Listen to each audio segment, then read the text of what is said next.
A igreja que estava situada em Jerusalém.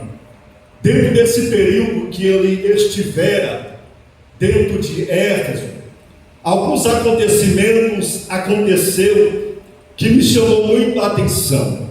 O primeiro acontecimento é que Paulo, ele fica 2 anos ensinando alguns irmãos dentro da escola de Tirano, mas não fora só isso que aconteceu.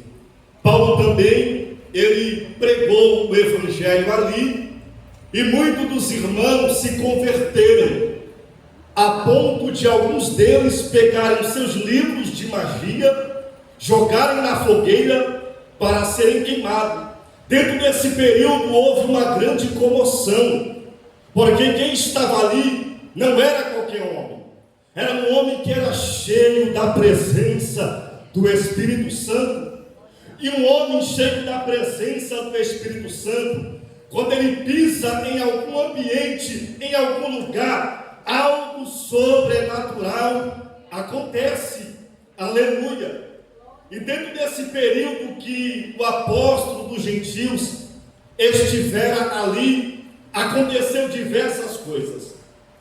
Também aconteceu que um ourives por nome de Demétrio, ele se levanta e faz um grande tumulto com tudo aquilo que estava sendo realizado por intermédio da vida de Paulo.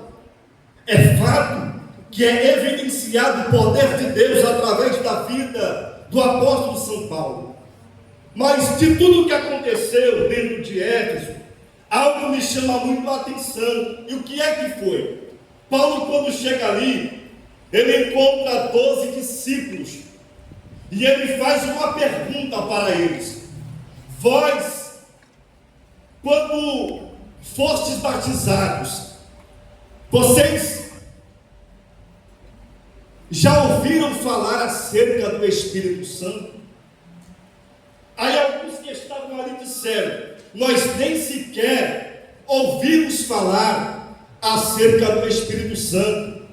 Eles tinham sido batizados no batismo de João, para arrependimento de pecado, mas 12 homens que estavam ali, que eram discípulos, nunca tinham ouvido falar acerca do Espírito Santo. E é necessário, nesse tempo atual, falar acerca da terceira pessoa da Trindade, que é o Espírito Santo. Quem saiba, você não sabe a fundo a quem é o Espírito Santo. Ele não é uma força ativa, ele é uma pessoa. Ele se entristece, ele tem ciúme, ele se alegra, ele tem sentimentos. Isto é prova que ele não é uma força ativa, ele é uma pessoa.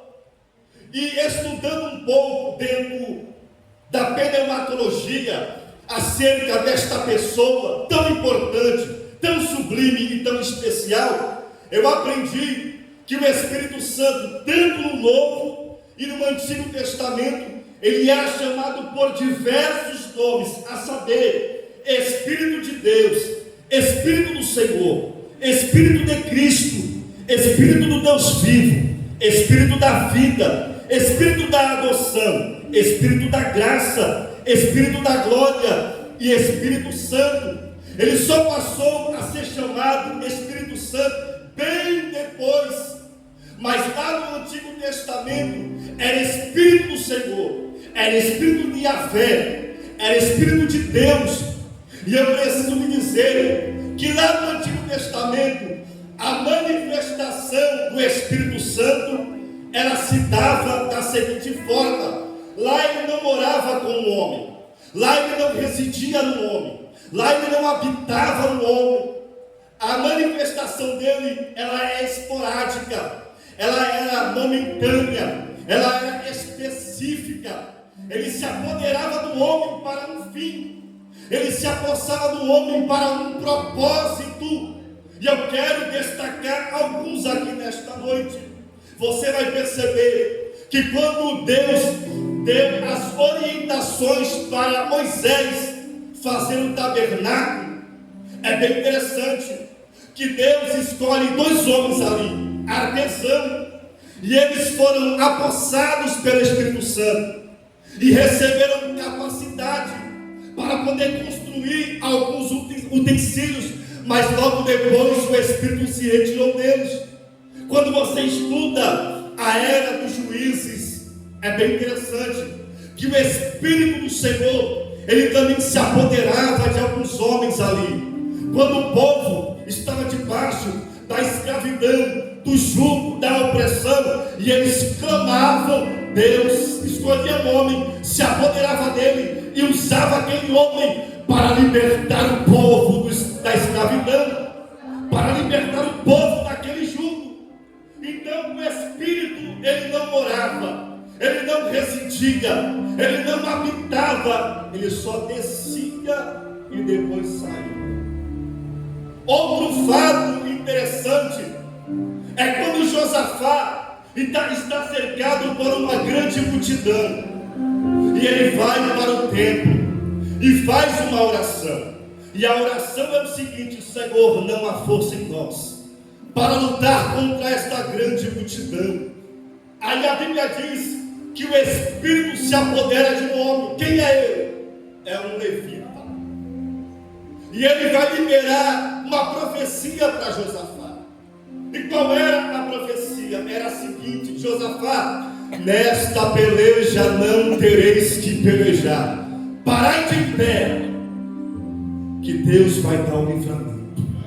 E eu já declaro nesta noite, debaixo dessa palavra profética, que tem livramento para a tua casa, que tem livramento para você. Deus guarda os teus passos, Deus vai adiante de ti. Há muitas armadilhas que o inimigo ele planta, aleluia, mas Deus é aquele que guarda a igreja, Deus é aquele que protege a igreja. Então a manifestação ela se dava desta forma. Na antiga